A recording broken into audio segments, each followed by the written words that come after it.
So this past Wednesday, Kaiser Permanente workers took a stand. 75,000 healthcare workers nationwide went on strike. Kaiser executives, you're no good. Treat your workers like you should. Dissatisfaction with stagnant wages, layoffs, and an increased cost of living have sent the country into one worker strike after another. What can we do? Are union strikes and inflation becoming the new American norm? One economist says the solution has to do with climate change. News headline over the past few months have shared one thing in common: strike after strike after strike. Americans dissatisfied with an economy that has yet to recover from the COVID-19 pandemic, and Putin's invasion of Ukraine, to say the least, is not improving the situation. Bottom line, the S&P 500 is at a 5-year high, while everyday essentials like food, gas, and rent are becoming more expensive. So how do we deal with inflation? There's a cost-push inflation when the price of making things goes up, but sometimes people just want to buy things, which is called demand-pull inflation.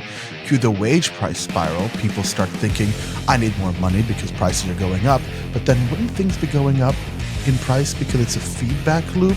And oh God, what if people begin buying houses? Then everything necessary to build a house gets more expensive.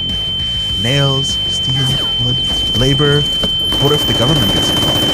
And then there's this funky theory of too much money.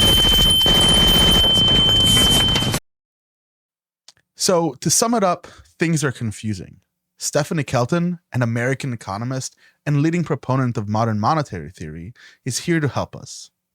But because she was busy, we have Robot Kelton. Hey Dandan, how can I help?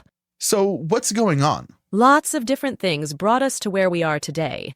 But saying that lots of things contributed to the spike in inflation isn't the same as saying that each contributing factor bears an equal share of the blame. Some things matter a little bit, and some things matter a lot. Apparently, the last time prices went up like this was because of a conflict in the Middle East. Our visit here today is the first independent confirmation of its fall. The Iraqis say they have no long-term intentions to occupy Qasr Shireen. They'll use it, they say, to force other concessions out of the Iranians. It messed up the oil prices. Americans were relying too much on oil from other countries, and that's why it hit us so hard back in the day.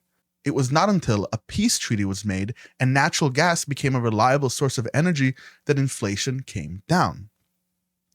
So what does Kelton think? We need to do something similar now.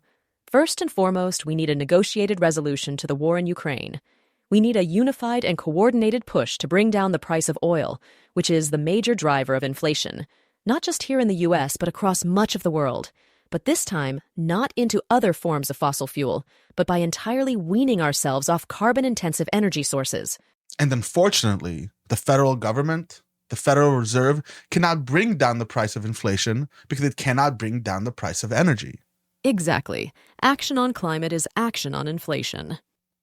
Growing up in Israel, while we didn't have snow days, we did have strike days. My brothers and I would hear our parents discussing what to do with us in the morning. But instead of white, pillowy ice, we had a dissatisfied workforce struggling for more money, negotiating their time for being alone in a classroom with 40 wild children. If you think food, housing, and gas are expensive now, imagine what it would be like with the harsher droughts, more frequent and powerful hurricanes, and raging fire floods over the coming years. So until then, make a budget, eliminate energy waste, and try to pay off any high-interest loans. If you enjoy this video, don't forget to hit that like button, subscribe, and ring that bell notification. And as always, stay thinking.